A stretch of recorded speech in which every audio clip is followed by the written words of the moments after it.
In the opulent swirl of Paris's fashion labyrinths, where every cobblestone echoes with the ghosts of haute couture legends, Kris Jenner held court, not on runways or red carpets, but in the intimate confessional of a mother-daughter chat that peeled back the veneer of celebrity invincibility.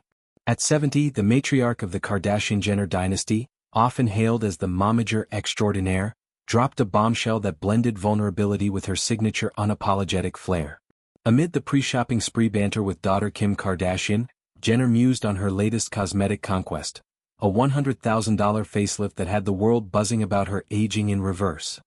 With a wry smile that crinkled the corners of her meticulously refreshed features, she declared, "My nose is probably the only thing on my face that's real." It was a line delivered with the punch of a reality TV cliffhanger, inviting viewers into the Kardashian universe where beauty is both armor and artifice. Kim, ever the quick-witted counterpoint, fired back with her own claim to authenticity, "My teeth are real, I've never had a veneer." The exchange, captured in the latest episode of The Kardashians, crackled with the easy camaraderie of a family that's turned personal reinvention into a billion-dollar blueprint. Jenner's quip about Kim's posterior, bend over, was a playful nod to the endless speculation swirling around the reality star's silhouette, a reminder that in their world, every curve and contour is fair game for dissection.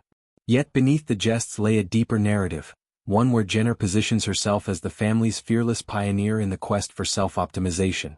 This Paris interlude wasn't mere filler. It was a window into how the Jenners wield transparency as a superpower, transforming private procedures into public empowerment. Flashback to May, when whispers of Jenner's surgical sojourn first rippled through the grapevine. A trusted representative confirmed her alliance with Dr. Steven Levine, the enigmatic facelift maestro, whose scalpel has sculpted some of Tinseltown's most enduring faces.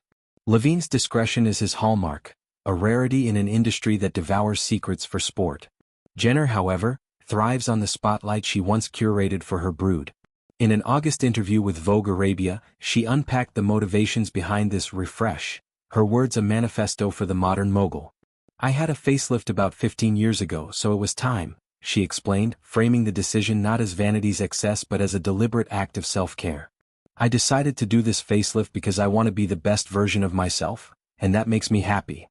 Aging, in Jenner's lexicon, isn't a surrender but a strategy. "Just because you get older, it doesn't mean you should give up on yourself," she asserted, her voice a clarion call to women navigating the mirror's unforgiving gaze. "If you feel comfortable in your skin and you want to age gracefully, meaning you don't want to do anything, then don't do anything. But for me, this is aging gracefully. It's my version." It's a philosophy honed over decades of boardroom battles and bedroom mirror reckonings, where Jenner has morphed from a suburban housewife to a media empire architect. Her facelift then becomes less a tweak and more a triumph. A $100,000 investment in the currency of confidence that she's parlayed into generational wealth. October brought another layer to the lore, as Jenner dished on her symbiotic bond with Dr. Levine during a candid sit-down. The surgeon's aversion to the limelight endeared him to her immediately. "He didn't want the attention, which I loved." Their pact? A clandestine password system to weed out the fame chasers clamoring for his expertise. "As long as we can come up with a password so that if somebody calls and says, 'I'm Kris Jenner's best friend and can I have a consultation?' they have to say the secret password," she recounted with a conspiratorial gleam. The floodgates opened post-procedure, with Levine's office besieged by imposters. "If I told you how many times his office has called and said, 'Julie Monopoly's on the phone and she says she's your best friend.' And I'm like, I've never heard of her." It's a tale that underscores the Jenner effect. Her endorsements don't just sell products. They spawn copycat crusades, turning a private pivot into a cultural phenomenon. But Jenner's candor extends beyond the scalpel's edge. It's a deliberate demystification aimed at dismantling taboos. "It really is somehow my way of showing people and trying to inspire others not to be afraid of surgeries that you need that are necessary or even something you want to do because you want to feel better about yourself," she shared. In an era where filters blur the line between real and rendered, her openness is revolutionary, a permission slip for the masses to embrace enhancement without shame. It's an ethos rooted in experience.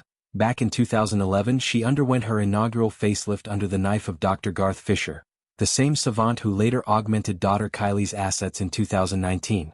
That procedure was a harbinger, signaling Jenner's evolution from passive participant to proactive sculptor of her destiny.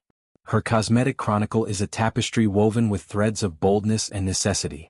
The 1980s gifted her a breast augmentation, a youthful bid for curves in a world that prized them. Botox became a staple, a subtle shield against time's march. Then came 2018's earlobe reduction, a niche nip that spoke to her meticulous eye for detail. And who could overlook 2022's hip replacement, a very scary orthopedic odyssey that clashed with her inner vitality. On the Kardashians, she laid bare the emotional toll.